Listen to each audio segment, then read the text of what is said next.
जय गुरु जी संगत जी। गुरु जी की सारी प्यारी प्यारी संगत को मेरा दिल से प्रणाम। संगत जी, गुरु जी सत्संग चैनल पर आप सभी का हार्दिक स्वागत है। संगत जी, गुरु जी कहा करते थे कि सत्संग करन वाले दा भी भला ते सत्संग सुनन वाले दा भी भला। संगत जी, आप हर एक सत्संग को शुरू से लेकर अंत तक जरूर सुने, क्योंकि हर सत्संग में आपके सभी सवालों के जवाब होते हैं। संगत जी, आज की सत्संग को शुरू करने से पहले हम मंत्र जाप करते हैं। ओम नमः शिवाय। शिव जी सदा सहाय। ओम नमः शिवाय। गुरु जी सदा सहाय। जय गुरु जी संगत जी, आइए हम सत्संग को शुरू करते हैं। जय गुरु जी संगत जी। मैं शिवांगी हूँ। मैं लखनऊ को बिलोंग करती हूँ। मैं आज पहली बार अपना सत्संग शेयर करना चाहती हूँ।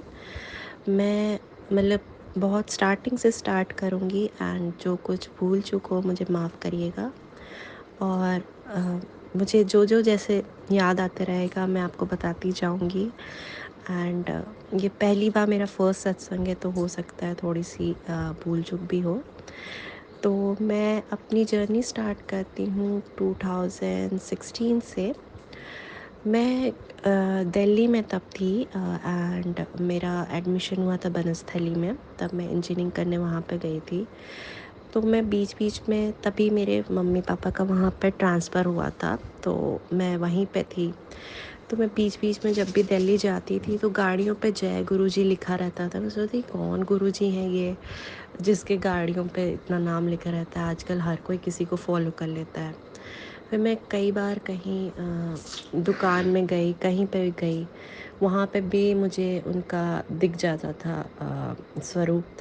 तो मैं सोचती थी कौन गुरुजी इतना मुस्कुरा क्या रहे हैं, ऐसा क्या हो गया, इतना मुस्कुराते हुए कौन गुरुजी फ़ोटो खिंचाते। वो तो हाथ वाथ ऐसे करके आशीर्वाद वाला फ़ोटो खिंचाते, ये कौन से गुरुजी हैं। ये बात आई गई हो गई। फिर कुछ दिन बाद जब मैं अपने छुट्टियों में वापस दिल्ली आई मम्मी पापा पास, तो मेरे मम्मी पापा ने बताया कि हम लोग एक गुरुजी से जुड़ गए। तो मैं हंसी, तुम लोग मतलब क्या करने लग गए हो, मतलब इतना बोर हो गए हो कि गुरुजी से जुड़ गए हो कोई भी। मैं मानी नहीं बात, हंसी टल गई, हंसी वसी में टल गया बात। तो मम्मी पापा मतलब मैं जब हॉस्टल से कभी कभी फ़ोन करती थी तो फ़ोन नहीं उठता था। तो जब कभी रात लेट नाइट फ़ोन आता था कि हम लोग हाँ गुरुजी के आश्रम गए थे, तो इसलिए वहाँ पे फ़ोन अलाउड नहीं है। तो मैं गुस्सा होती थी कि कौन से गुरुजी हैं रात पे, रात के 12 बजे तक तुम आप लोग जाते हो, और ऐसे नहीं होता है। मैं फ़ोन कर रही हूँ हॉस्टल से और आप लोग उठाते नहीं हो। तो बोले बेटा हम मानते हैं, अब वहाँ पे ये रूल है, हमें फॉलो करना होता है। तो मैं बहुत गुस्सा होती थी, तुम लोग बेकार चीज़ों में पड़ गए हो और ये सब कुछ चीज़ें होती नहीं हैं। फिर मेरी बीटेक फोर्थ ईयर में इंगेजमेंट मतलब शादी फिक्स हो गई थी। फिर मेरी तब इंगेजमेंट थी, तो हम लोग रिंग लेने गए थे। तो वहाँ पे भी फिर से गुरुजी का स्वरूप मैंने देखा। मैंने अरे ये गुरुजी का कौन है ये। तब भी मैं नहीं समझी थी जो मम्मी पापा जिस गुरुजी के बारे में बात करते हैं वो यही है। तो मैं सोच रही इतना हंस के कौन फ़ोटो खिंचवाता है, इतना पोज दे के हाथ गाल पे रख के, ये ऐवे ही होंगे कोई लोग आजकल, किसी को ही मान लेते। तो फिर ये बात आई गई हुई। फिर जब मेरी शादी हो गई तब तब मेरे को मतलब जब थोड़ा सा लगता था ससुराल में कि नया नया जगह है, ये वो होता है ना कि हम किसी का आसरा ढूंढते हैं कि किसी से हम मन की बात शेयर कर ले, कोई हमारी सुन ले तो हमें मन हल्का हो जाए। तो मम्मी ने बोला कि गुरुजी को एक बार मानो तो तुम्हें मन को शांति मिलेगी। मैंने चलो मान लेते हैं। तो मैंने माना एंड वाकई मुझे अच्छा लगा। फिर थोड़ा थोड़ा मतलब हाँ ठीक है, मैं बात सुन लेती थी, तब भी मैं उतने मन से नहीं जुड़ी थी। फिर मेरा एमबीए का एडमिशन का एग्ज़ाम था एंड हम होटल में थे उस समय, एंड वहीं उसी दिन एग्ज़ाम भी था, मतलब इंटरव्यू था फेस टाइम पे। तो मेरा वहाँ पे होटल में नेटवर्क इशू आ रहा था, हो नहीं रहा था कनेक्ट। हम बहुत परेशान थे, टाइम हो रहा था इंटरव्यू का। एंड फिर मम्मी ने मेरे स्वरूप दिखाया। मैंने बोला क्या है, क्यों मेरे को फोर्स करती हूँ इनको फॉलो करने के लिए। बोले अरे कर लो फिर उसके बाद बहस कर लेना। मम्मी ने मुझे डांट दिया एंड फिर मैंने बोला चलो ठीक है, मेरा नेट सही करो। और जैसे ही मैंने प्रणाम किया स्वरूप को गुरुजी के, एंड मेरा नेट स्टेबल हो गया। मैंने बोला चलो वो हो ना होता तो हो गया, चलो।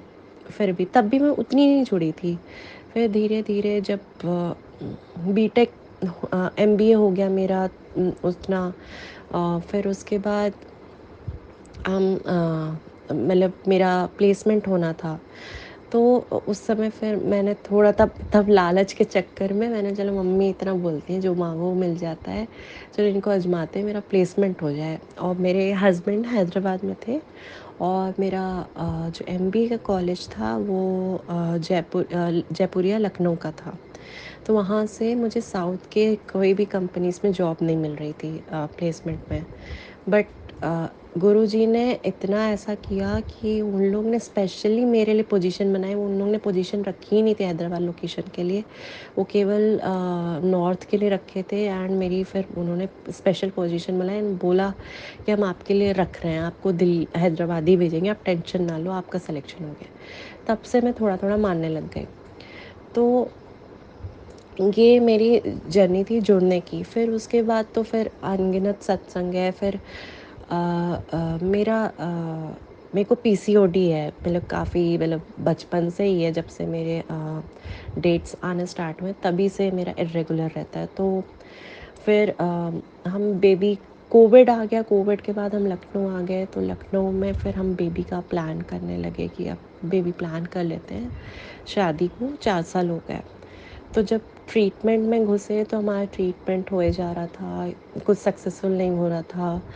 हम चाह रहे थे कि नेचुरली हो। पीसीओडी की सारी ट्रीटमेंट चल रही थी। मैं गुरुजी को रोज़ बोलती थी कि क्या है, मैंने सुना है कि आप नींबू की तरह निचोड़ दो, इतना मत निचोड़ो, 1 साल हो गया ट्राई करते हुए, कुछ नहीं हो रहा, हमेशा रिज़ल्ट फेल हो रहा है, सारे इतने इंजेक्शन, इतने टेस्ट हो गए, कुछ भी नहीं हो रहा। तो मैं मतलब चिढ़ गई थी कि कुछ नहीं है, बस इनका ये है कि जो ज़्यादा इनको पूजता है उन्हीं को ये मानते हैं। तो फिर मैं चिढ़ गई। फिर मैं गुरुजी को, फिर मैं मतलब तब भी मैं बीच मन में थोड़ा था कि गुरुजी सुन लेंगे, मगर मन, अब मैं उनसे बोलना बंद कर दी थी। फिर सितंबर 2021 में गुरुजी के आशीर्वाद से फिर हमें एक डॉक्टर मिली, जिनको हमें हमारी जो जिनसे पहले मेरी ट्रीटमेंट चली थी उन्होंने रेफ़र किया था। तो उन्होंने बोल दिया कि हम आईवीएफ ही करेंगे, एंड यही अब एक ऑप्शन है। सारे आपके ट्रीटमेंट्स हो चुके हैं, आप इसके अब और डिले करोगे तो फिर आपका एज भी इशू आएगा। तो हमने बोला हाँ, सारे ट्रीटमेंट हो ही गए, हमने सब कुछ ट्राई कर ही लिया, हम करना ही पड़ेगा कुछ भी। तो आप मानेंगे नहीं, वहाँ पे हम डाइसी थे कि हम इन्हीं से करवाएं कि नहीं करवाएं आईवीएफ का ट्रीटमेंट, सही रहेगा कि नहीं रहेगा।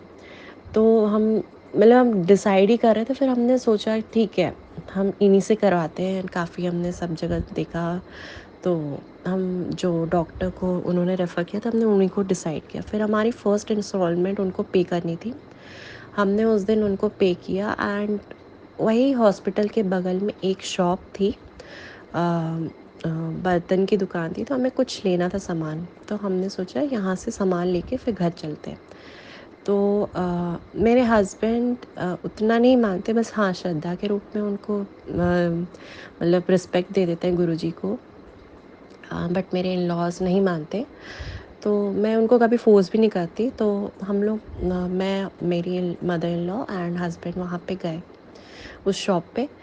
तो वहाँ पे मतलब मैं भी सोच रही थी, मन में चल ही रहा था तब कि मैं सही कर रही हूँ कि नहीं, सही डॉक्टर है कि नहीं। इतना बड़ा फाइनेंशियल इसमें रहता है, हम डॉक्टर भी सही हो, फर्स्ट अटेम्प्ट में सही हो जाए, नहीं तो फिर डबल बर्डन आता है।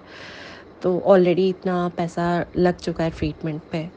तो उनके यहाँ जो शॉप थी, उनका केबिन था, वहाँ पे गुरुजी का वो 3 मुख वाला, वो ब्रह्मा विष्णु महेश वाला जो स्वरूप है, वो टंगा हुआ था वहाँ पे स्वरूप, उनके केबिन में।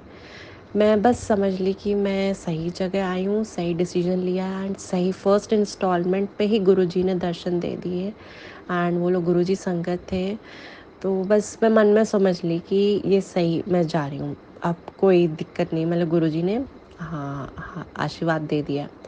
फिर ट्रीटमेंट चलता रहा, मतलब सक्सेसफुल हो गया, फर्स्ट अटेम्प्ट में ही मैं कंसीव कर ली। और कंसीव करते ही मतलब मैंने 14 जैन को कंसीव किया एंड 16 जैन को मुझे कोविड पॉजिटिव में हो गई।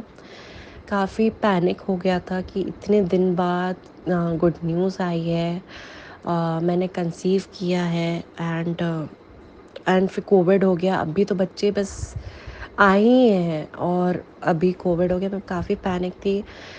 मैं बस गुरुजी को का मंत्र जाप लगाई रहती थी रूम में। मैं अकेले थी, बस हस्बैंड मेरे को खाना बाहर से दे देते थे एंड बस सुनती रहती थी। एंड मेरे इन लॉज़ को भी हुआ था, मेरे mother in law and father in law को भी कोविड सेम टाइम पे ही कैच हुआ, बट उनको हॉस्पिटल से कुछ कॉल नहीं आती थी, ना कोई आता था। मेरे लिए स्पेशली गवर्नमेंट हॉस्पिटल से मेरे लिए दवाएं आई, रोज़ मुझे कॉल आता था कि अभी आपका कैसा है, आपका पल्स कैसा है, ऑक्सीजन लेवल कैसा है, हर चीज़ वो लोग, मतलब जब मुझे ये बात पता नहीं थी, जब मैं ठीक हो गई एंड सब लोग ठीक हो गए तो उन लोगों ने बोला पता नहीं क्या, तो वो लोग हम हंसी उड़ा रहे, तुम तो वीआईपी हो गई हो, गवर्नमेंट हॉस्पिटल से हम लोग को भी हुआ, हम लोग को कोई पूछ नहीं रहा, तुम्हारे लिए दवाएं आ रही है एंड तुम्हारे लिए सीएमओ का फ़ोन आ रहा है एंड ये सारी चीज़ें। तो मेरे को लगा, मन में मैंने सोचा ये तो गुरुजी करवा रहे थे। तो सब कुछ स्मूथ था, कुछ भी मुझे मतलब कभी नौजिया फील नहीं, कुछ नहीं, मतलब मेरा स्मूथ चल रहा था एकदम प्रेगनेंसी। फिर जुलाई मंथ था, जुलाई का फर्स्ट वीक था एंड गुरुजी का महीना था एंड मुझे फोर्थ की मॉर्निंग, 4 जुलाई को मॉर्निंग में मेरा वाटर ब्रेक हो गया एक बेबी का। मैंने ट्विंस कंसीव किए थे, तो मॉर्निंग में ब्रेक हो गया एक बेबी का वाटर, तो लीकेज स्टार्ट हो गई। तो हम इमिजिएटली हॉस्पिटल के लिए भगे सुबह 4 बजे एंड हॉस्पिटल पूरा रोड खाली। वो हॉस्पिटल एक्चुअली कॉलोनी में था, पूरा रोड खाली, कोई गाड़ी नहीं। और आपने संगत जी हमेशा गुरुजी की गाड़ियों पे देखा ब्लेसिंग ऑलवेज, ऑलवेज गुरुजी, जय गुरुजी, इस तरह के आपने मैसेजेस देखे होंगे, मगर कभी आपने ये नहीं देखा होगा गुरुजी देंगे, राइट। आपने कभी ये मैसेज बहुत ही अगर देखा होगा तो बहुत रेयर देखा होगा, मगर नहीं देखा होगा। मैं बस हम लोग की गाड़ी रुकी एंड सामने वो वैगनार खड़ी हुई थी एंड उस पर लिखा हुआ था गुरुजी देंगे। मैं बस मंत्र जाप करते हुए आई, मतलब डरी हुई थी कि इतना सब कुछ स्मूथ गया, बस बच्चे मेरे सही रहे। 7th मंथ था मेरा एंड बच्चों का वेट काफ़ी कम था ट्विंस के वजह से। तो बस वो मैसेज पढ़ा, फिर मुझे शांति मिल गई कि गुरुजी का महीना है एंड गुरुजी का ये मैसेज गुरुजी देंगे, ये कहीं नहीं लिखा होता एंड ये मुझे मिल गया पढ़ने को, तो बस अब सही है। 4 जुलाई को मेरे बेबीज़ हुए एंड बस मैंने यही कहा कि गुरुजी के महीने में मुझे गुरुजी ने बच्चों को ब्लेस किया। तो मेरे बच्चों को एनआईसीयू में शिफ्ट किया गया था। मेरे एक बेटा एक बेटी हैं, ठीक है। तो जब वो एनआईसीयू दूसरे हॉस्पिटल में था, मैंने जहाँ पे डिलीवरी की थी वहाँ पे एनआईसीयू का नहीं था ऑप्शन। तो वहाँ पे मैंने एनआईसीयू गए, वहाँ पे मेरे बच्चों को एडमिट हुआ एंड आप बिलीव नहीं करेंगे, मेरे बच्चों को बेड नंबर मिला 7 और 11, दोनों ही शुभ नंबर एंड दोनों ही गुरुजी के नंबर। तो 7 नंबर का जो बेड था मेरी बेटी को मिला था, 11 नंबर का बेड जो था मेरे बेटे को मिला था। मेरी बेटी 21 दिन में घर वापस आ गई, मेरा बेटा सबसे ज़्यादा लंबा रहा, उसको दोबारा से कुछ इन्फेक्शन हो गया था एंड डॉक्टर ने बोला बस अब ये लास्ट ट्रीटमेंट चल रहा है, इसके बाद कोई ट्रीटमेंट नहीं है। तो हम लोग काफ़ी डरे हुए थे। फिर मतलब जब बेटी डिस्चार्ज हुई तो डॉक्टरों को पता नहीं क्या मन में आया, उनको क्या पड़ी थी बेड चेंज करने की, उन्होंने गुरुजी के नंबर पे मेरे बेटे को शिफ्ट किया 7 नंबर पे, जिस पे मेरे पहली बेटी थी। उस पे शिफ्ट करते ही बच्चे मेरे बेटे का सारा जो भी इन्फेक्शन हुआ था वो सब सही हो गया, तुरंत सही हो गया एंड मेरा बेटा घर पे आ गया।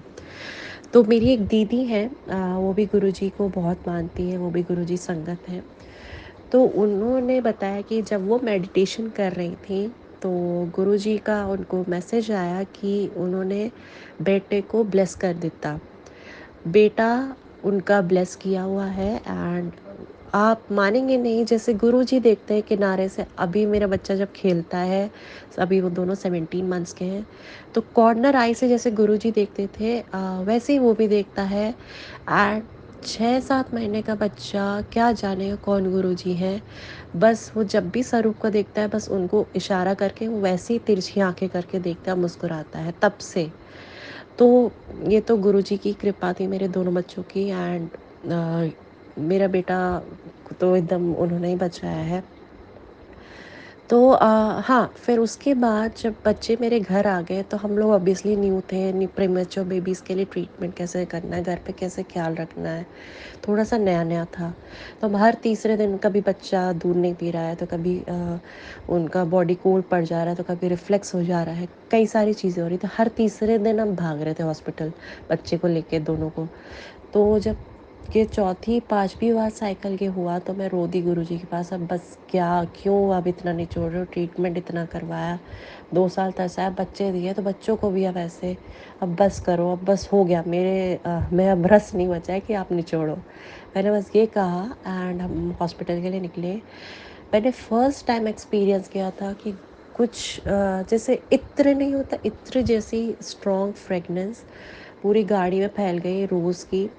मैंने अपने हस्बैंड को पूछा कि परफ्यूम चलाया क्या, बोले नहीं हो सकता बाहर से आ रही हो। वो बिलीव नहीं करते तो वो मानना नहीं चाहे कि गुरुजी का ब्लेसिंग है एंड सब कुछ।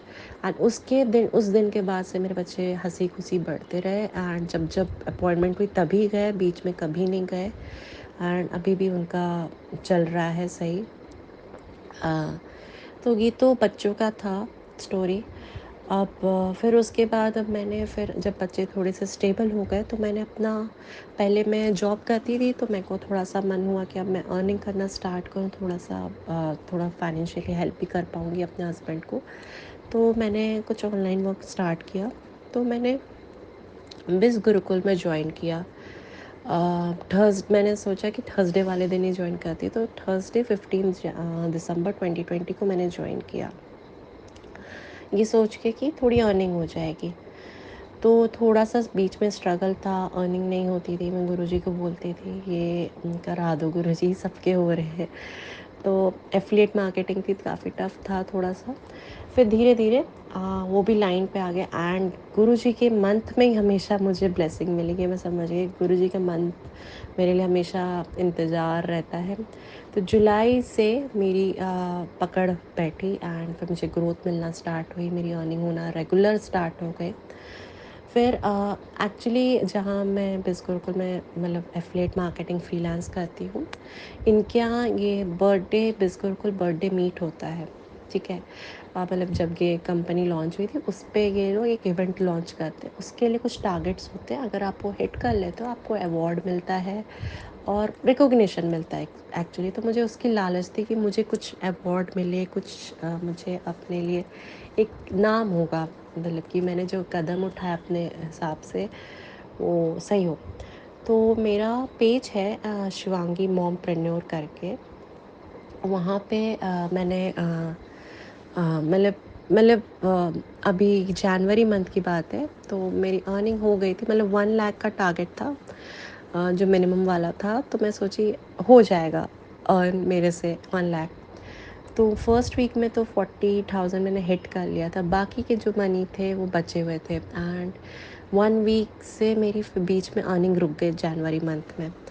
तो मैं काफ़ी पैनिक में हो गई थी कि यार एक चीज़ मैंने सोची है, एक चीज़ प्लान की है, वो नहीं होगी। मैं गुरुजी से काफ़ी निराश की, गुरुजी आप हर समय मेरे को इतना इंतज़ार कराते हो, बच्चों में कराया, इसमें कराया, चलो कोई नहीं, बट कभी तो कभी इच्छा के हिसाब से उसी समय कर दो। तो मैं कहती रही, मम्मी कहीं बस बेटा ज़्यादा मत गुरुजी को बोलो, तो गुरुजी इतना दे देंगे कि तो संभाल नहीं पाओगी। मैं बोले कहाँ दे, कहाँ रहे जो संभालूँ, दे तो मैं देखूँ। तो दिन बीतते गए एंड 26 जनवरी को एकदम आखिरी का वीक चल रहा है, मुझे 31 जनवरी तक टारगेट पूरा करना था, अभी बस 55,000 बचे हुए थे। 26 जनवरी को मेरा रील वायरल हो गई। एक साल में कभी वायरल नहीं हुई, पहली बार वायरल हुई, और ऐसी वायरल हुई कि अभी तक उतना वायरल किसी का नहीं गया है। मेरा 5 मिलियंस तक रील की व्यू पहुंच गई एंड विद इन 2 डेज़ मेरा टारगेट हिट हो गया। बस मतलब मैं समझ गई, बस मैं बस मतलब नंबर सेव करते करते इतने लीड्स, इतने कॉल्स, इतने वो आ रहे हैं, मैंने बस गुरुजी बस हो गया, समझ गई, मान गई आपकी बात।